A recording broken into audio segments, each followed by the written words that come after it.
Retour au pays natal. Épisode 4. La protection divine. Encore un autre jour comme d'ordinaire. Cette nuit-là, autour du feu, Mame Hawa Goudiaby reprit son récit. Le bois crépitait doucement et tous les regards étaient tournés vers elle. Assis à côté de Samba, Demba prit une profonde inspiration, fixa l'horizon un instant puis se lança. Mon frère, aujourd'hui, je ne vais pas seulement te raconter une histoire, je vais te parler de ma vie.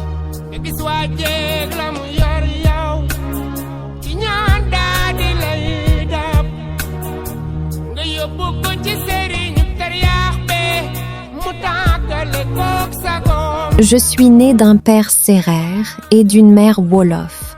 Mon père était un homme pieux, très attaché à sa foi mais aussi à la solidarité. Commerçant, il ne gardait presque rien pour lui, car il disait toujours que laisser une fortune derrière soi alors que ses voisins manquent du nécessaire est une forme d'ingratitude envers Dieu.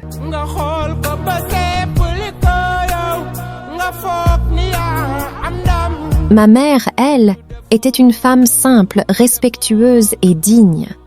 Ensemble, ils formaient un couple que tout le village admirait. Mais malgré leur bonheur, ils vécurent ça plus de 70 ans sans avoir d'enfants.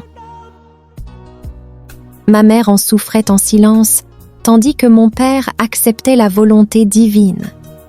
Un jour, ma mère lui proposa de prendre une seconde épouse.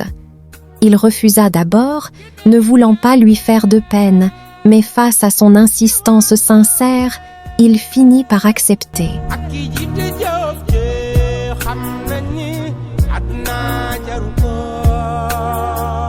Elle lui proposa sa cousine, une femme de bon caractère.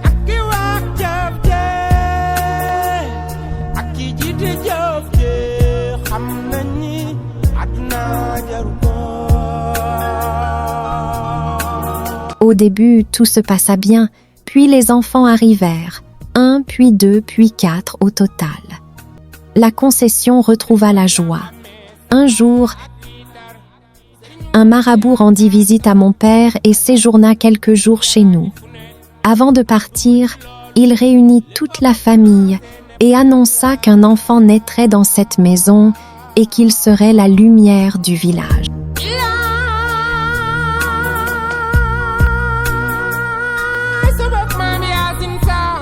Ma mère n'y prêta pas attention, mais la coépouse fut troublée.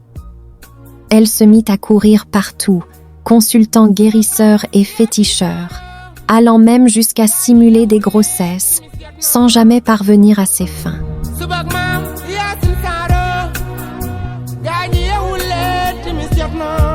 Les années passèrent,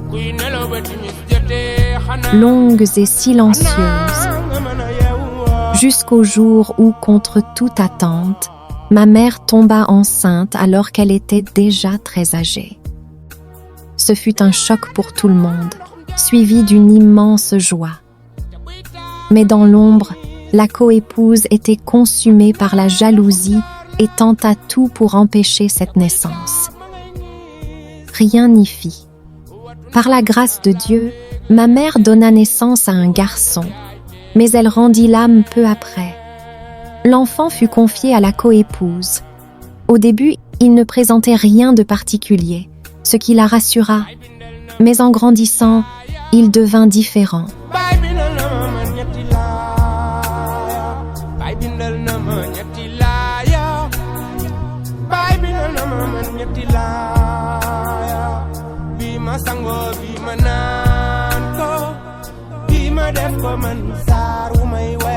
Il inspirait les autres, dirigeait les jeunes avec assurance et réussissait presque tout ce qu'il entreprenait. La vieille femme se souvint alors de la prophétie et la peur la transforma en haine.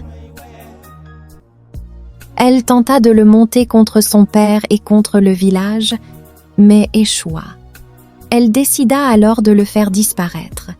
Une nuit, elle engagea un homme pour le tuer, mais dans l'obscurité, celui-ci se trompa de chambre et tua son propre fils. Au lieu de s'arrêter, elle s'endurcit davantage. Elle plaça des gris-gris pour provoquer la mort lente de l'enfant, mais ce fut sa fille aînée qui en fut victime.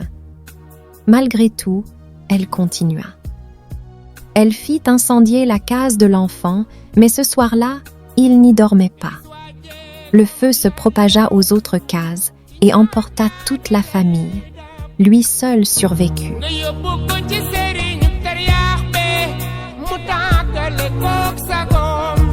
Demba baissa légèrement la tête, puis dit d'une voix calme, « Toute ma vie, je n'ai eu qu'une seule arme.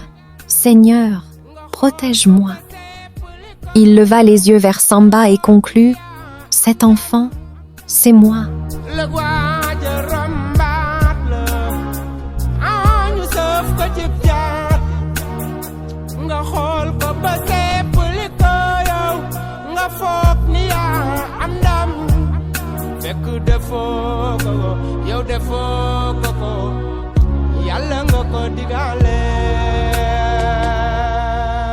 Samba resta immobile, comme figé par l'émotion. Autour du feu, un murmure parcourut l'assemblée. Dieu est grand. Give thanks to Allah for the moon and the stars.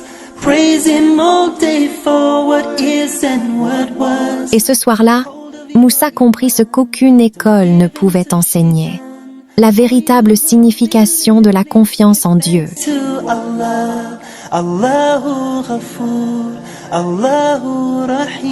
N'oubliez pas de vous abonner et laisser un j'aime.